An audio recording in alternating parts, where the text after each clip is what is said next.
APA, but just want to introduce us. We're a nonprofit trade organization for photographers, offering community and business tools. And APA nationally works on behalf of photographers everywhere across the country, doing advocacy work and the like. So if you're not familiar with APA, please be sure to check us out. Just wanted to highlight that we've got one more week open for applying to our LGBTQ IAP plus photography grant. It's a $3,000 grant for photographers who self-identify within those groups, and yeah, to help anybody complete a project or get a project off the ground. We've got a really wonderful group of jurors that we've put together, and that our director Katie Dance has gotten together for us. Michael Wichita, photo director from AARP. Whitney Hollington Matewe is the deputy director of photography for NBC News and MSNBC. She's also been with Time Magazine, a number of other publications. Mylin Legoff is an executive creative producer. Dominique Hildebrand from National Geographic, and Liam Woods, photographer and creative director. So it's a great opportunity for people to get their work in front of these folks. If you use our QR code that's on the screen there, that'll take you to our page so you can apply.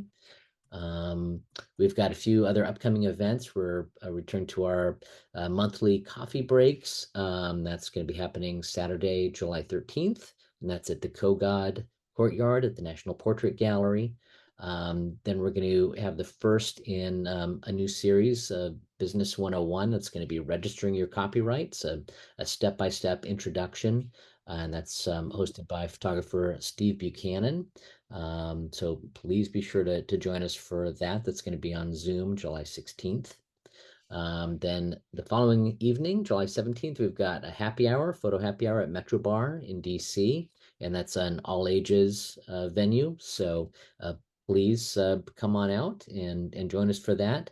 The next coffee break after that is going to be Saturday, August 17th. We've got a couple of other events that we're trying to plan for August as well, so please keep an eye out for that. Then we've got our annual field trip to Glenstone. We went ahead and set a date that's for APA members only, and it's going to be Saturday, October 19th.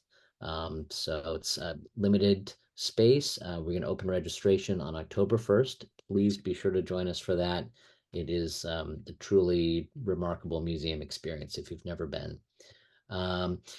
For members, if you're not a member, these are things you can be taking advantage of. If you are a member, please make sure that you are taking advantage of your discounts, of all the member benefits that we have, a number of different things you're probably already utilizing.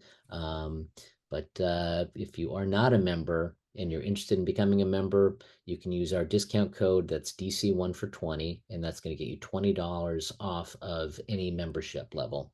And you can contact our membership chair, who's on here with us, Sam Levitan, membership at apadc.com. Okay, I'm going to go ahead and stop sharing my screen. And just want to thank everybody for joining us. We've got Connie Tsang joining us, and she is a hair and makeup artist.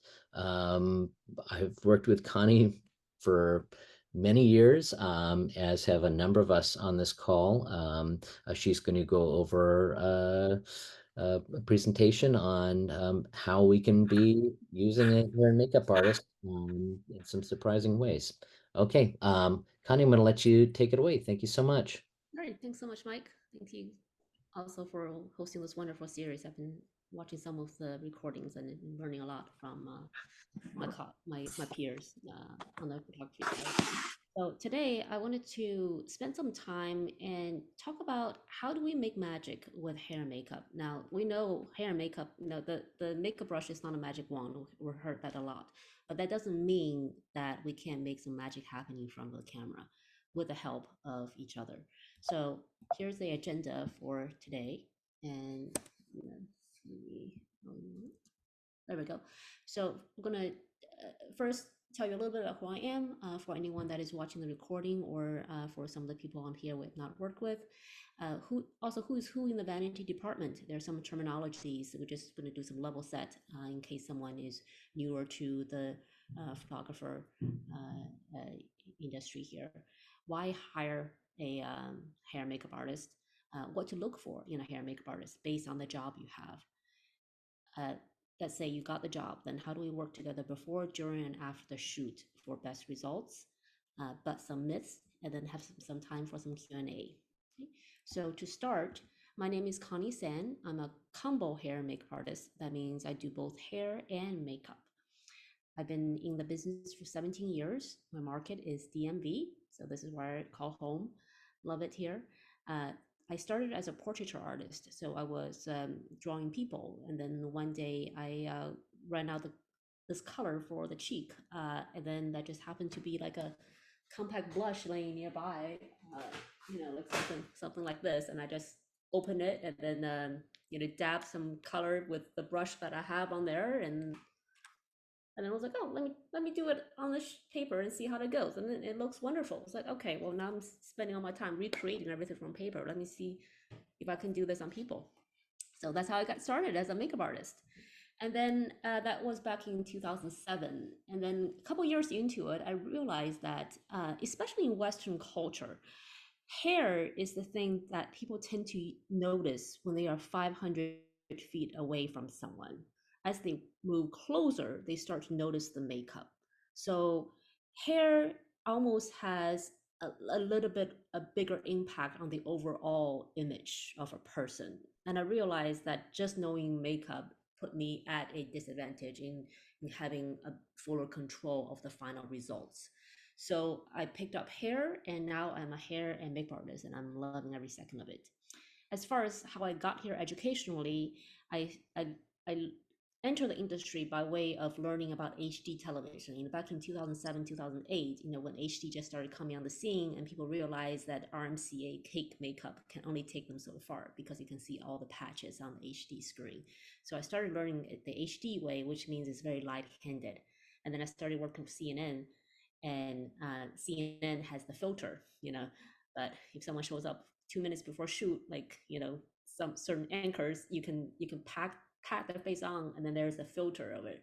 But now things have gotten a little bit more selective because the eyes aren't fooled anymore. People can tell when there's a filter on it. So that with the 4K, 8K, just the level for less is more has been elevated. So has been, my makeup skills. So that's just a requirement that comes with the changing times. At a certain point, I always had a passion for fashion. My grandma made clothes for me, and I drew fashion figures when I was younger. So I did go to New York a number of times to assist and also work on jobs in fashion and beauty. And what that did is it's the highest echelon in terms of hair and makeup skills, because they really need to pass muster if you're working on a beauty campaign, and each strand of hair needs to be in place. So that really honed that skill level for detail, and also a certain aesthetics to that modern aesthetics. And then back in DC, it's just this is more how I would say how I roll. It's just a little more relaxed, people less type A. I felt like it's a little more about relationship building here, and so that's where I am in my happy place, the commercial area. So we're going to work on a scenario throughout the shoot. Let's say you are working on a bid, okay, as a photographer or as a DP, and you have a request for a hair and makeup person. Okay, so let's first talk about why hire a hair and makeup artist, and then we're going to talk about how we select one from the portfolios that we can find. Okay, so why would you hire a hair and makeup artist?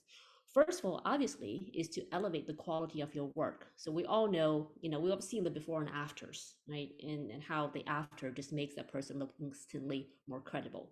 But not only so, when the person looks at herself in the mirror, she also is going to feel on a different level of confidence, and that's going to translate to your work. So that's the psychological part of getting one's makeup done. Secondly, is that makeup artists, if they are skilled and in it long enough, they realize hair and makeup, it's, I will say it's 70% about the people, how you make them feel.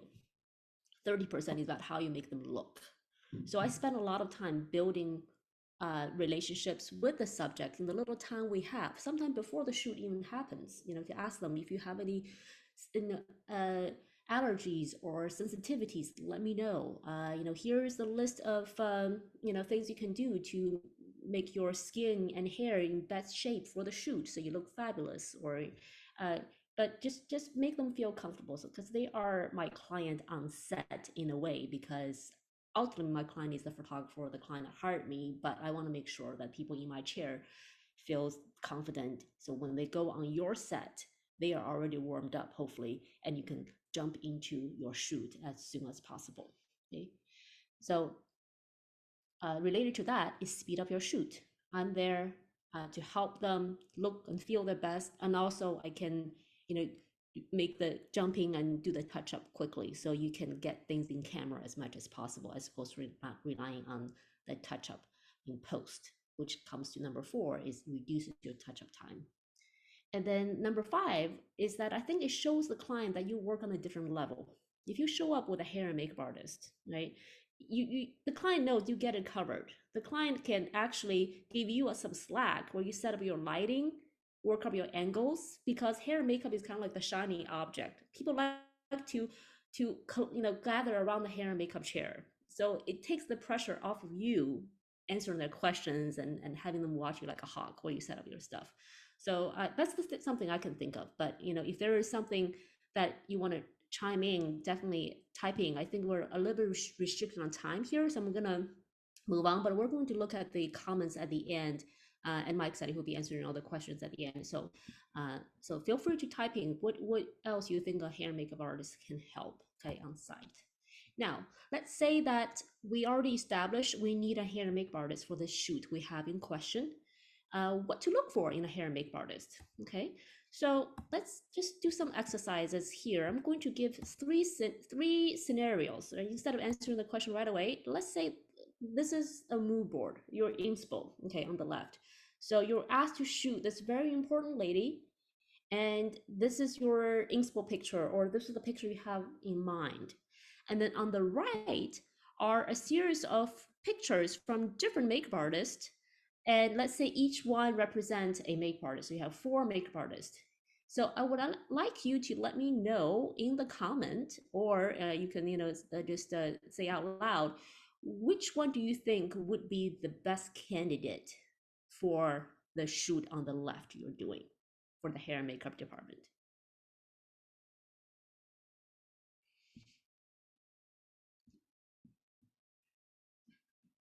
Number 2, Rob said, okay.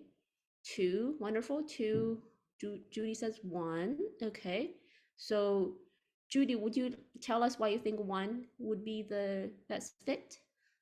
Hey there. I just think it's more natural. I mean, I get that the portrait in 2 is more of a portrait, but I think I don't know. I mean, number 1, she's younger as well, but I don't know. Yeah, It's that's probably certainly more a personal feel. right, right. I do feel I agree that number 1 is more organic, and the second lady at the time, uh, Dr. Biden, she's definitely very approachable and organic. She's not less. She doesn't like the stage photo, so I definitely agree Exactly. with that aspect of it. Yes. Now, and I see Dobie also says 1. Yeah, I think both for very very valid reasons on there.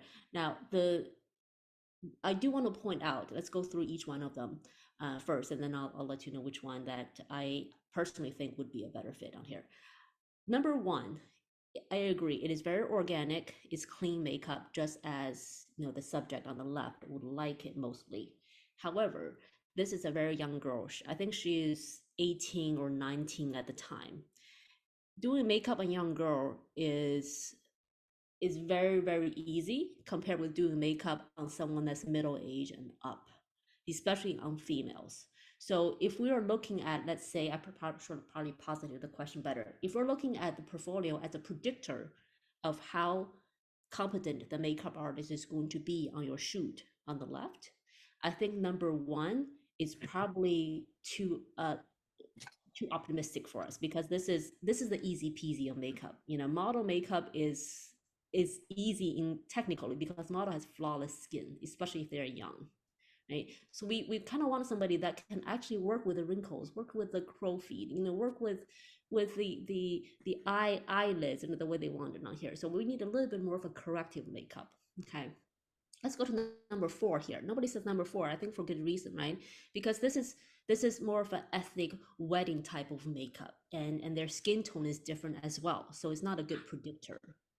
Now the number 3, how about? Well, this is like a similar age lady, maybe a little bit older, but you notice that this is more of an editorial makeup. This is fashion. This is glamour on there. So when I did this, this is a test shoot, and it's like, hey, we can go wild. So you don't want the makeup artist to go wild on Dr. Biden, right? And even though it can look very colorful, but is she gonna feel her best? So that left us with number 2. So with number 2, it's similar age, right? It also has a little bit of glamorous aspect of it. Now, Dr. Biden, in this case, she likes lots of lashes, right? That's something that can be easily adjusted, but you can get a sense of the sensibility of the artist and see, okay, I think that if their portfolio had a lot of number 2 like this, I think this person will feel comfortable stepping up to this role. Now there is a factor of working with a celebrity and so on and so forth on there, but from a technical standpoint, I feel number 2 would be closely related to what you're looking for on the left. Okay, but again, everybody has a different preference, and sometimes that's what makes your work special, is that you have an eye, you have an interpretation of who to bring on your team that shows your personal style. So there's definitely no wrong or right answer, and this exercise is really just to hear everybody's out and hear where we're coming from, and to realize that you can pick a hair and makeup artist as long as you have good reason behind it and you feel like it reflects your style and makes the subject comfortable. Okay. Great information. That's great information, Connie. That's really good. Oh, absolutely. That's why you're hired. So next one here, okay, we have another inspo. This is our own Noah on the left here. She took this picture last month, I think. So Mona here, this is the final picture. Let's say this is the mood board like he's going for. And then we have 4 candidates on the right. Which one would you pick? Put your numbers down in the chat, please.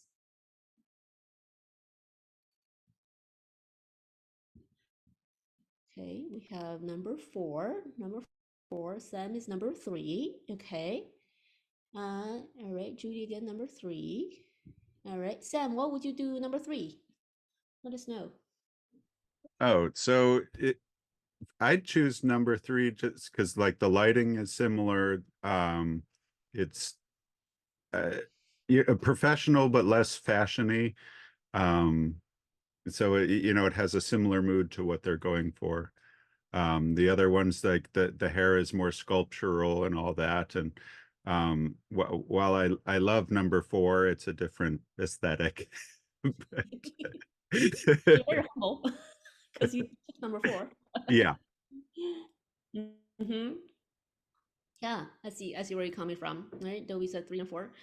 Great. So let's go through them again here. So on the left here, we see this is a person of color. Mona is actually Egyptian, right?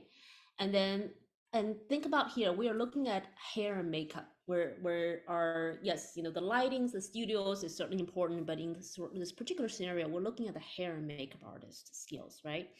So the lightings is outside their control, although they will definitely affect how they do the hair and makeup.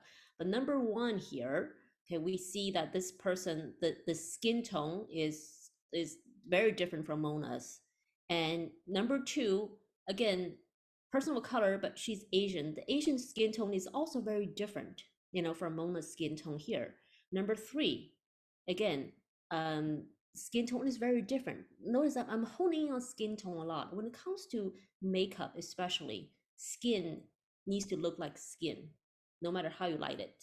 So it's very important that we pay attention to the skin of your subject and make sure that the makeup artist, you pick, have experience working with similar skin colored subjects.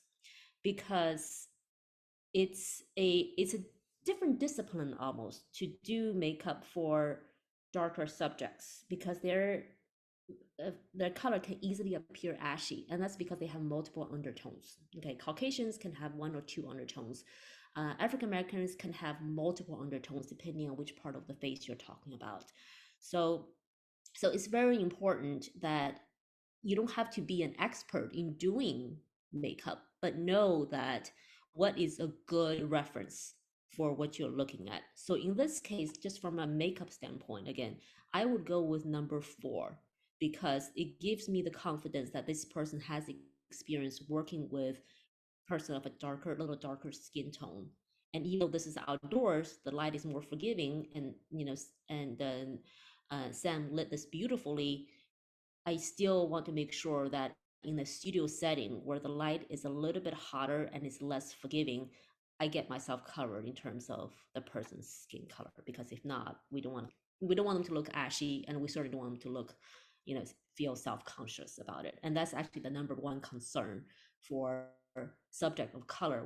When they hear a makeup artist, their number 1 question is, can this person do my makeup without me looking like a ghost, for lack of a better word? That is really their concern. Same thing with Asian subjects. So if you want to allay their fears, present them the makeup artist portfolio and show them, I think this person can do the job because they've done so and so, so and so. Okay, this is something that's just it's not talked about a lot out there, but you definitely, being aware of this will, I think, score you some extra points with a client, because you have that insight into some of their insecurities when it comes to makeup artists. Okay. All right, next one here. Very good discussion. Thank you for timing, everybody. Go to the next slide. Sorry. Oop, how do I get to the next slide? 1 second. Okay, we got one more here. Okay, so that's the import here on the left here. I'm just gonna play and talk with it real quick on here. Hopefully it doesn't play the sound, but this is You are not your diagnosis. A medical chart. Okay, I'm gonna mute this. So this is a video project that you are going to be bidding for, and there are multiple people of various ethnicities, right? Various age ranges, genders, is indoor, right? And then that's the portfolios you have on the right. Okay, the first one on top. Okay, I'll just let you pick. Okay, for now, I'm gonna display them a little bit on mute. My job so is you have time to think about and observe. So we're just cutting out the audio so you can focus on the visual here. Okay. Number 1 on top, just a screen grab here, is basically at the Capital One Arena during a WNBA game. Okay, another artist portfolio has this video in it. Okay, I'm gonna cut it short. Another artist portfolio has a 1-person interview like this. Dr. Carla Hayden took her. So that is number 3 here. Okay, number 4, we have a still. We have a still of a bunch of friends having a girls' night out. Okay, so put your numbers down below. Who would be the best fit for this job? Again, we're not talking about personalities or anything. We're just purely looking at it from a work standpoint.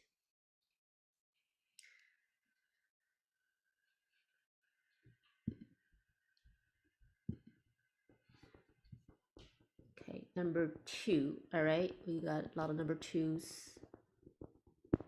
Rob's is 2 and 4. Okay. Due to time, I'm just going to go to the analysis part of it. So number 1, this is TV makeup. This is makeup under 55 Kelvin light or higher. This is very, very blue light on the floor of the Capital One Arena. So I need to go really, really heavy on their makeup in order to have the makeup register, right? If I do the same makeup on this video, they're going to look a little like characters, because this is not the type of lighting that's required of the one on the top. Number 2, this one we have indoor lighting, we have some natural light on there, It's not as dark as the mansion that we shot on the left here, but we got a series of different characters of different genders, ethnicities. I have a good feeling about number 2. Okay, now number 3, we have a one-on-one interview with one person. Now, when you have one person and you try to cast for someone to do multiple people of various ethnicities, is not very representative. So, this could be a very skilled makeup artist, but I would not put this on the top of my list. Lastly, this is a still of, various ethnicities, but we don't see how they would do men's makeup. And also, this is a still shoot, which means we are seeing one angle at a time. When you're doing a video, you want somebody that can do 360 hair and makeup that's up to scrutiny, right? So stills is less valuable in you selecting the right motion hair and makeup artist. So I would go with number 2 for this one. Okay. All right. Any questions on the 3 mood boards that we went through before we go to the next slides?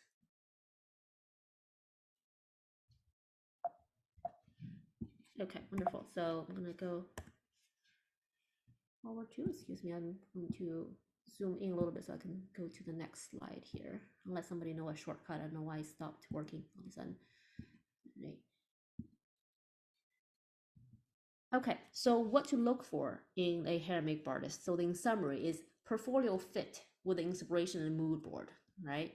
So you want to be cognizant of what this job is calling for and then source the hair and makeup artist that best fit the job. All right, so that's the gist of that. Now, the next point of what to look for in hair makeup artist, before I give that out, which photo would you think is better showing, can allow you to better see the skill of the makeup artist? I'm gonna make this a little bigger. Before or after? It's really not about the before and after, but more like, just more a label. On the left or on the right, which photo lets you better see the skill of the makeup artist? Before really helps, Rob said. Yeah, okay, before, after, okay. All right, some people says after, okay. Let's say before really help, but before really helps. Okay. Zach said before. Okay, Judy, why would you think it's after? I'm curious. Well, you said the skill, so it shows how she applied the makeup, how it's blended. I think shows more of the work that's been performed. Right. Okay. So sorry that I kind of played a trick on because the before after here is not the before after the makeup application. It's the before after a retouching software. So my bad. Trickster. Before, yes.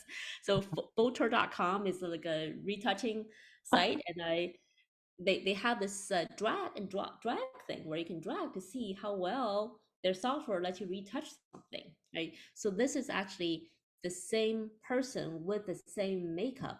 One is before using their software, one is after using their software. So basically the one on the right is more retouched. Okay.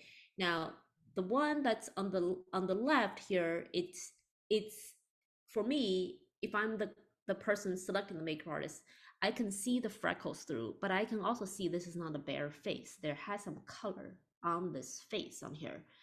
While the one on the right, because it's so retouched, it doesn't let me see the skill of the makeup artist. Because for all I care, she could have clumpy mascaras, but it's softened so much via the retouching that I can tell, if the mascara is done well or not.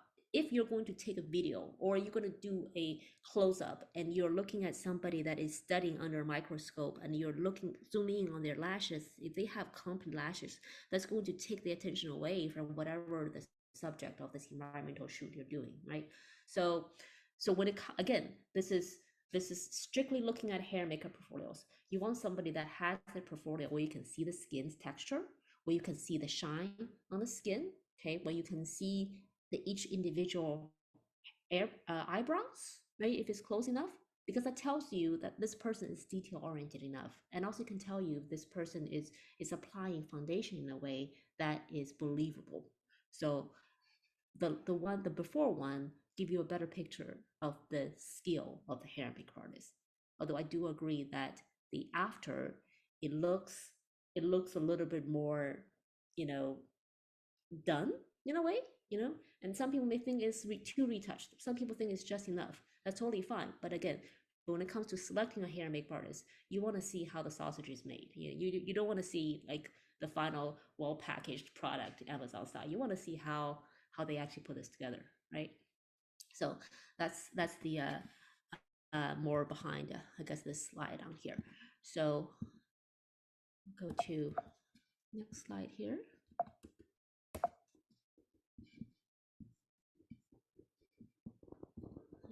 I'm just going to come out of this presentation mode so we can see.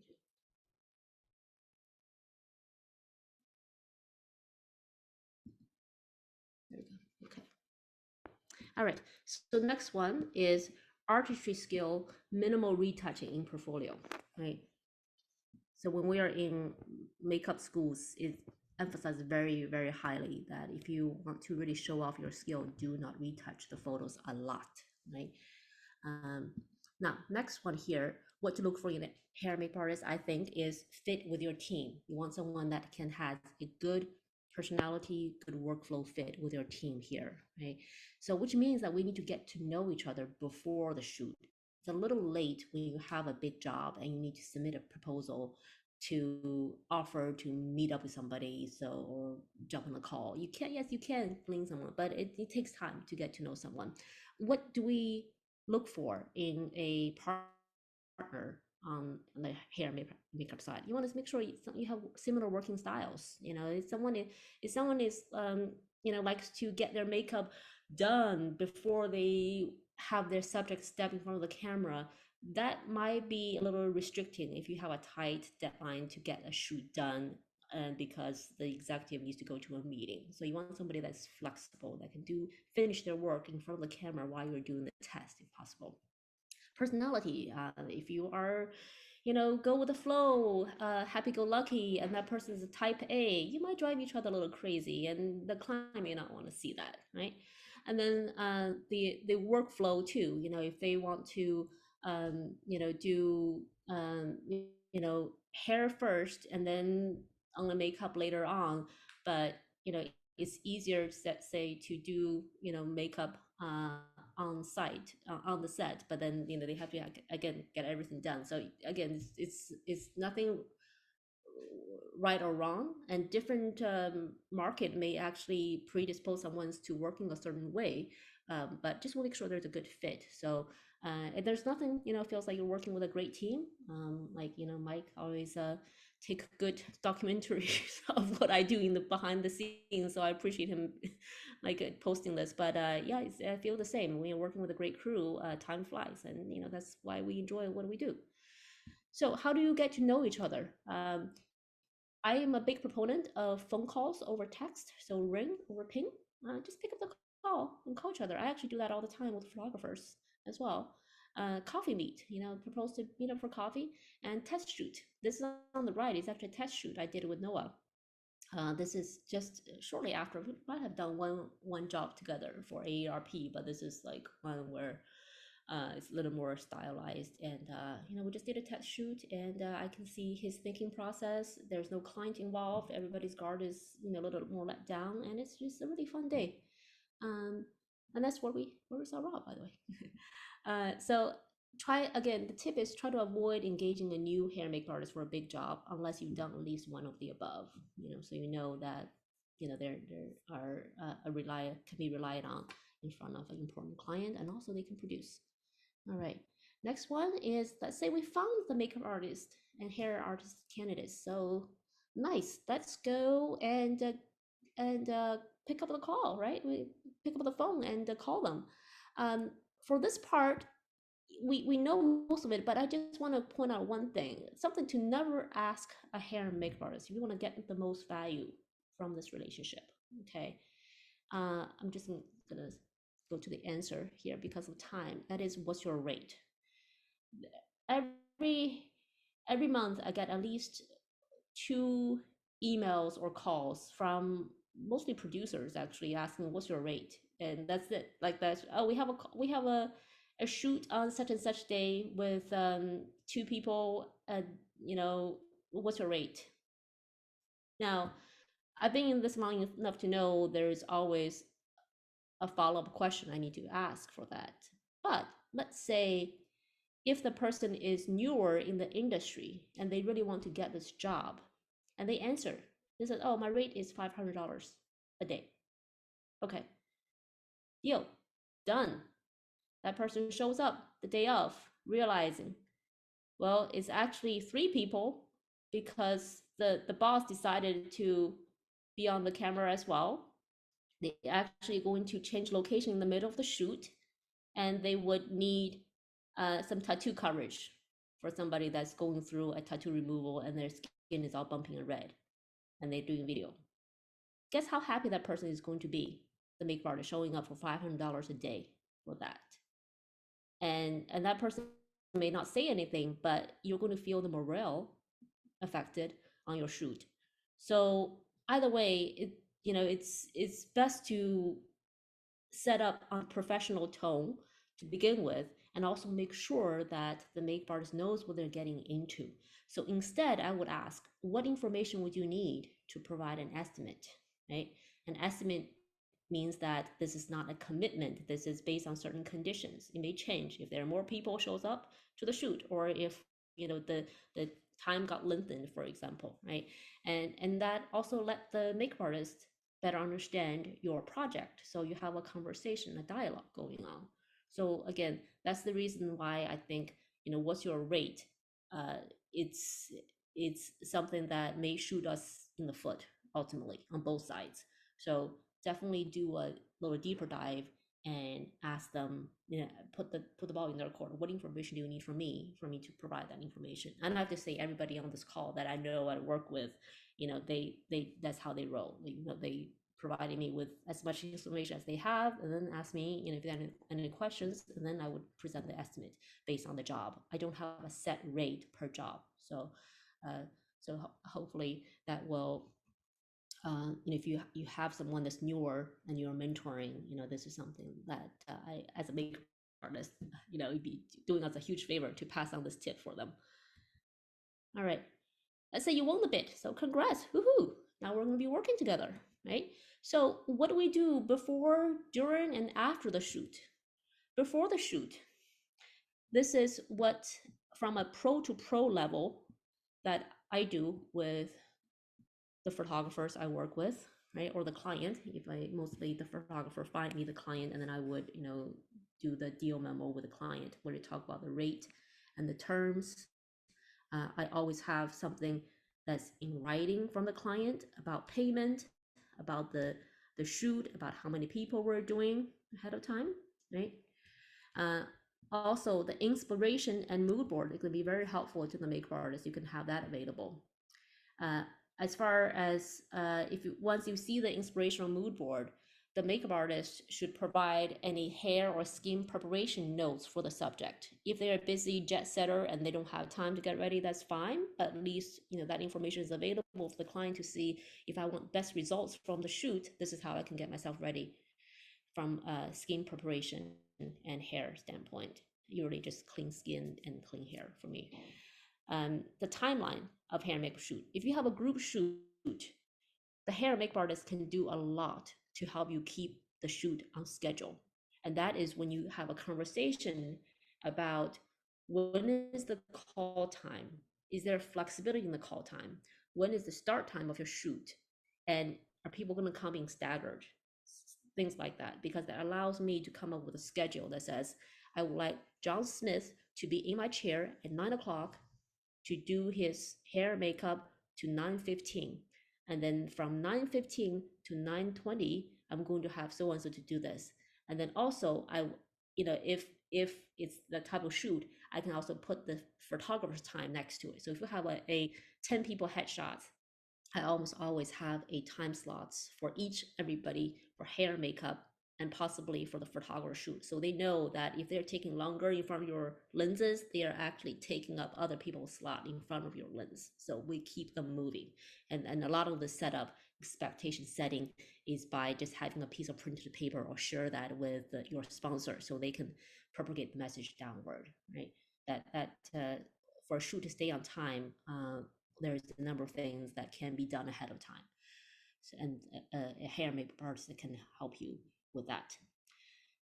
Number 5 is call sheet, or just a heads up on where to load in and load out. Because sometimes if I'm doing a big shoot, I have my chairs, I have my light, I got, a few other packages because I don't know who am I doing, or I'm doing like multiple different type of ethnicities.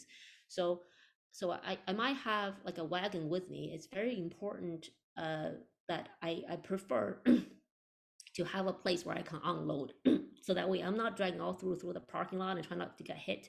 And also I can meet up with you, at the loading load out place. And then we can go there together, instead of the client having to look for me, separately. And that all takes time away from you getting ready. So we want to present each other as a united front. We're one team, we're loading together, and then we can go on from there, right?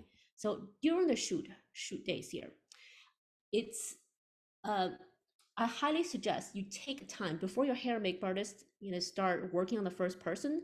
Show them your lighting, how you set things up. Are you using, what are the key lights? Where are the hair lights at? Are you using natural light? Is there, ambience from the windows? What the lighting temperature you're using if it's a video shoot. And show them some test photos you may have done with your assistant already, so they can see what the final product might look like, because that will affect how they do hair and makeup. Right? Our experienced hair and makeup artist knows that the makeup and hair will look different under different lighting setups, under different background colors. So that will be very helpful before we even start working on the first subject. Leave time for a quick on-camera test to adjust the hair and makeup. Again, hair and makeup is highly dependent on the surroundings. So if we can have just 3 minutes, before you start shooting, once we bring the subject onto the onset, we can do some quick test, and then you'll be on your way, right? Number 3, which I think is so important, is to reserve a space for hair and makeup in front of the monitor, because that's my source of truth when I'm on camera. I don't rely on what my naked eye sees. Even if I'm standing right behind you, what I see with my naked eye may not be what the monitor is picking up. So I want to see the monitor and use that as my source of truth as to if I need to go in and adjust anything.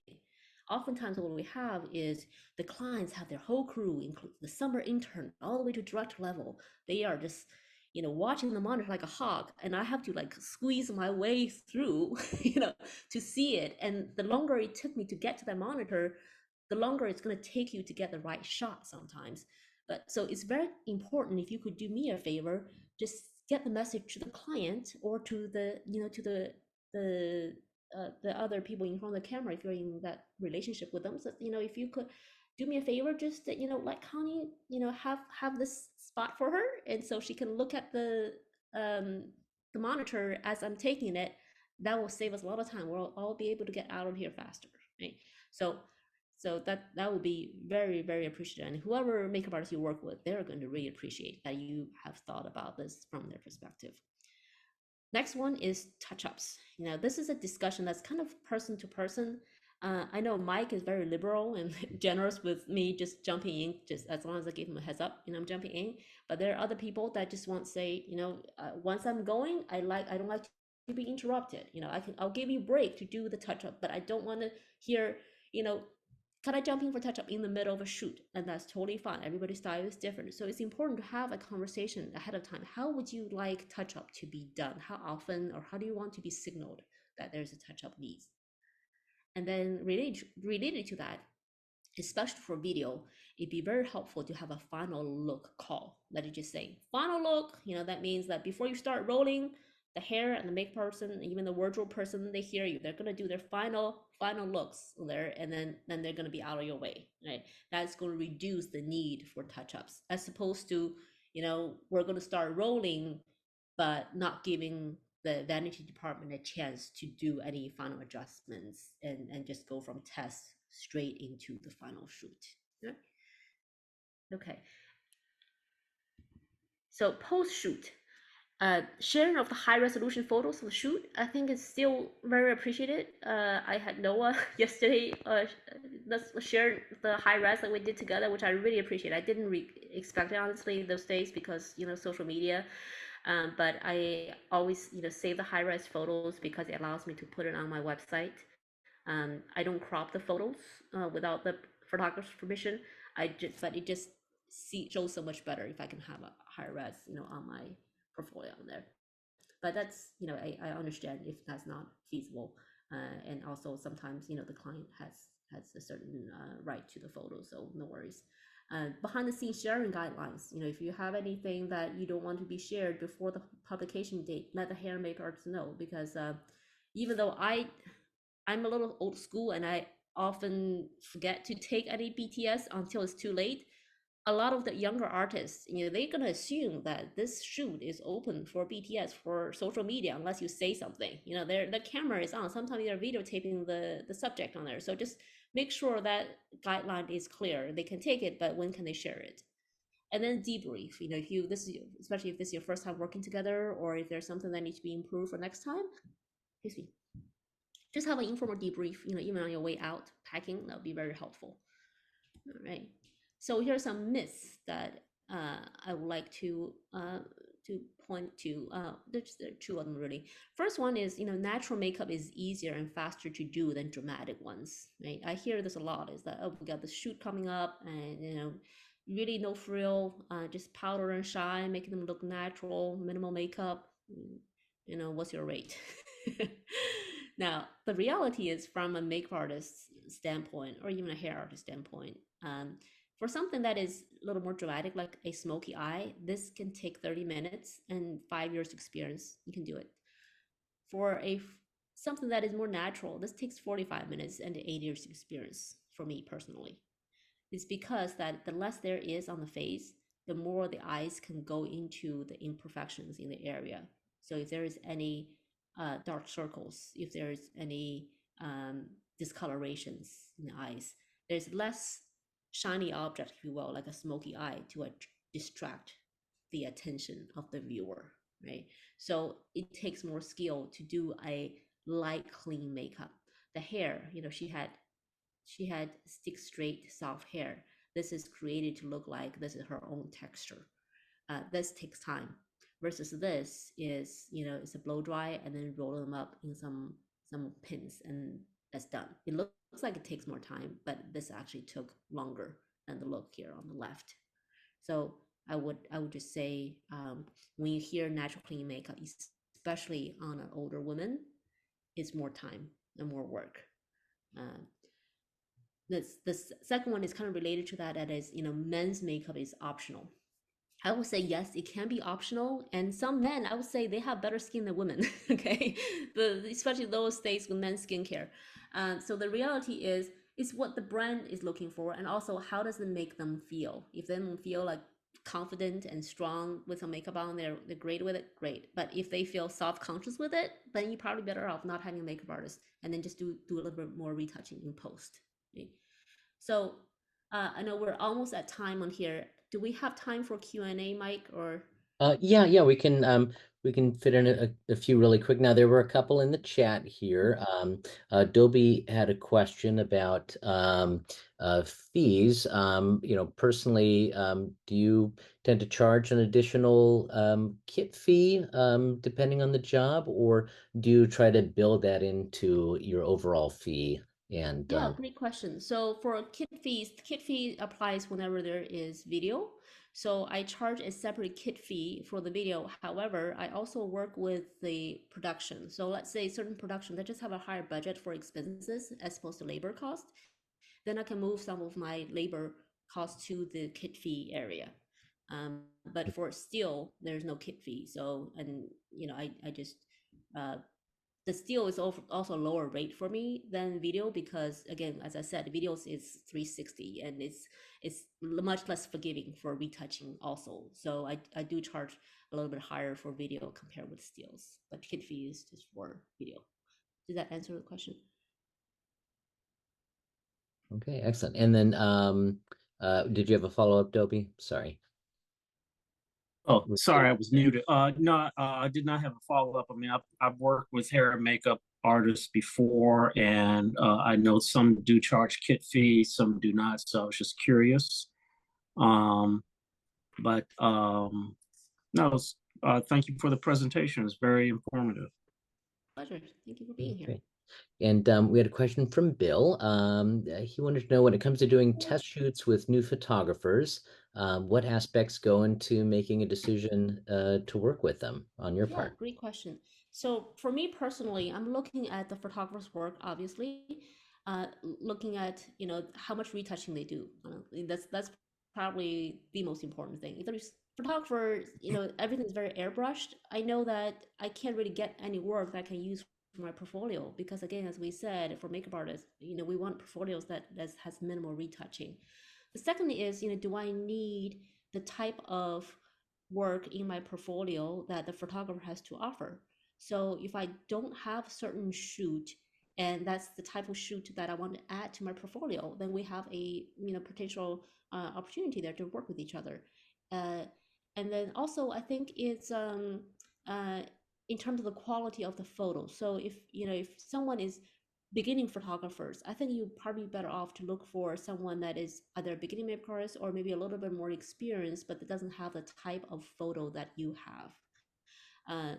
Another tip is that make use of agencies. We have in the DC area THE art agencies that has a lot of models that they are, you know, a lot of them they are willing to do a free test shoot, so you don't have to pay them. Right? You just need to book your team, find your team, and then go to the person that is most hard to source. So let's say that it's hardest to get a director for your shoot. Put together the model, put together the makeup artist, your grid, go to that person with a team assembled on there.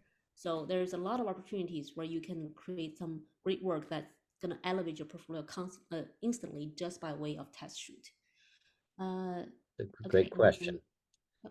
And then yeah, and then I think we'll close out with Sam's question here.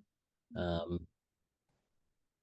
can see you reading that, but for folks who are watching on YouTube, is asking if says the times I've worked with you, I've referred you directly to the client. Do you prefer that or to be looped in directly through the photographer?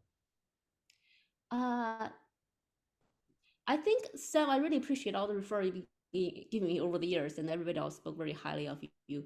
And actually, I just talked to Dave the other day. I appreciate that.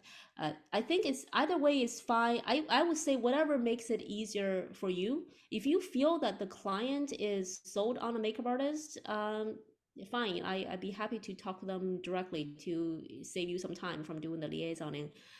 But if you feel that, you know, the client may be kind of iffy on the edge on here, it may be helpful for the photographer to be a little more involved, just to see to tease out some questions the client may feel like too reluctant to ask. But I think whatever you've been doing really works. Everybody you refer to spoke highly of you, Sam. So yeah, that works for me. Oh, great. I'm glad Dave talked to you yesterday. I appreciate it. Yeah, thanks again. Thank you. Yeah. Okay, excellent. Well, Great. I Thanks. know that you've got a hard out to get to a shoot, presumably. Connie, just want to say thank you so very much for all of the wealth of information you shared today. I mean, obviously you're wonderful to work with. You truly put the artist and makeup artist.